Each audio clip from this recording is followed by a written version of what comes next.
ప్రేక్షక దేవుళ్ళందరికీ హృదయ నమస్కారాలు.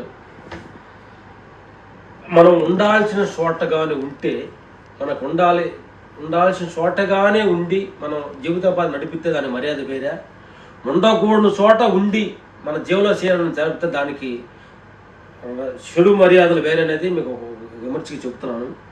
అలాగే వచ్చి మన తలలో ఒక వెంట్రుకలు, మన తల మీద ఉన్నప్పుడు దానికి ఉన్న యాల్యుయేషన్ ఎంతో ఉంది, దాన్ని చూసి ఆనందంగా ఫీల్ అవుతాం, తలలో చూసి ఎంత ఫీల్ అవుతాము. అదే వెంట్రుకు రాలి కింద పడి అన్నంలోనో లేకపోతే మనం తినే ప్లేస్లో పడిపోతే ఎమ్మండ మనం దాన్ని సేదరించుకుంటాము.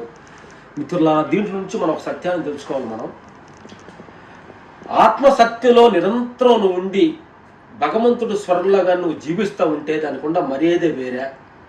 ఆ ప్లేస్ నుంచి నువ్వు తప్పుకొని దిగజారి మాయలో కానీ దిగితే నీ జీవితం అధోగతి పాలవుతుంది అనేది మేము ఒక ఇంటర్వ్యూ ద్వారా తెలుసుకున్న అనుభవాన్ని మీ ముందు మేము షేర్ చేసుకుంటున్నాము. కాబట్టి ఎప్పుడు ఏమి చేస్తున్నా, ఏమి తింటున్నా, ఏమి మాట్లాడుతున్నా కానీ భగవంతుడి స్వరంలో ఆ చైతన్యంలో నుండి మనం కానీ చేయగలిగితే దానికి ఉన్న యాల్యుయేషనే వేరే.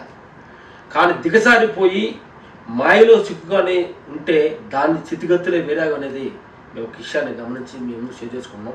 కాబట్టి ప్రతి క్షణం ఆత్మస్థితిలో చైతన్యంలో ఉండే చూసేది, మాట్లాడేది, నడిచేదంతా కూడా ఆ భావంతో నడిపితే నీ జీవితానికి ఎలాలేని యాల్యుయేషన్ అనేది మాకు అర్థమైంది. Thank you.